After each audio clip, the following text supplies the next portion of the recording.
ಬೇಡ. ಬಳ್ಳಾರಿ ಜಿಲ್ಲೆ ಸಂಡೂರು ತಾಲೂಕು ಸುಶೀಲನಗರ ಗ್ರಾಮದಿಂದ ಕಬ್ಬು ಕಟಾವಿಗೆ ಬಂದಂಥ ವಲಸೆ ಕಾರ್ಮಿಕರು ಲಕ್ಷ್ಮೀಬಾಯಿ ಎನ್ನುವರು ಏನಿವತ್ತು ನಾಗರಾವ್ ಕಚ್ಚಿ ಸಾವಿಗೀಡಾಗಿದ್ದಾರೆ.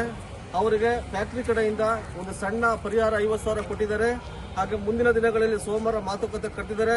ಅವತ್ತಿಗೆ ಸೋಮವಾರ ದಿನ ನೀವೆಲ್ಲ ಸೇರಿ ಬರ್ಬೇಕಣ್ಣ. ಮೃತ ಕುಟುಂಬದವ್ರು ಯಾರಿದ್ದಾರ ನೀವೆಲ್ಲ 4 ಜನ ಊರಿನ ಮುಖಂಡರು ಬಂದು ಫ್ಯಾಕ್ಟರಿಯವರು ಸ್ಟೇಷನ್ ಮುಖಾಂತರ ನಮ್ಮ KM ದೊಡ್ಡಿ ಗ್ರಾಮಸ್ಥರ ಮುಖಂಡರ ಮುಖಾಂತರ ಒಂದು ಪರಿಹಾರ ಒಂದು ಮಾತುಕತೆ ಕಟ್ಟಿದ್ದಾರೆ. ಸೋಮವಾರ ಎಲ್ಲರೂ ಬಂದು ಇದೊಂದು ಮೃತ ಕುಟುಂಬಕ್ಕೆ ನ್ಯಾಯ ಕೊಡಿಸುವ ಕೆಲಸವನ್ನು ನಮ್ಮ ಸಮುದಾಯ ಮುಖಂಡರುಗಳು ಹಾಗೂ ನಮ್ಮ KM ದೊಡ್ಡಿ ಹಿರಿಯ ಮುಖಂಡರುಗಳು ಸೇರಿ ಇದೊಂದು ಪರಿಹಾರ ಕೊಡಿಸಬೇಕು ತಮ್ಮೆಲ್ಲಲ್ಲಿ ಮನವಿ ಮಾಡ್ತೀವಿ. ಹಾಗೂ ಇವೇನಿವತ್ತು ಕಬ್ಬು ಕಟಾವಿಗೆ ಬಂದಂತ ಕಡು ಬಡವ ಕುಟುಂಬ ಬಂಜಾರ ಸಮಾಜದ ಕುಟುಂಬದ ಹೆಣ್ಮಗಳು ಏನು ಸಾವಿಗೀಡಾಗಿದ್ದಾರೆ, ದಯವಿಟ್ಟು ನೆಕ್ಸ್ಟ್ ಮುಂದಿನ ಬರುವಾಗ ನೀವು ಮೇಸ್ತ್ರಿಗಳು ದಯವಿಟ್ಟು ನೀವು ಸರಿಯಾಗಿ ಮಾರ್ಗದರ್ಶನ ಕೊಟ್ಟು ಅವ್ರನ್ನ ಕಬ್ಬು ಕಟಾವು ಕರ್ಕೊ ಬರಬೇಕು. ದಯವಿಟ್ಟು ನೋಡಿ, ಇಬ್ರು ಮಕ್ಕಳಿದ್ದಾರೆ, ಅವ್ರಿಗೆ ಯಾರು ದಿಕ್ಕು ಇವತ್ತು ಯಾರೂ ಇಲ್ಲ.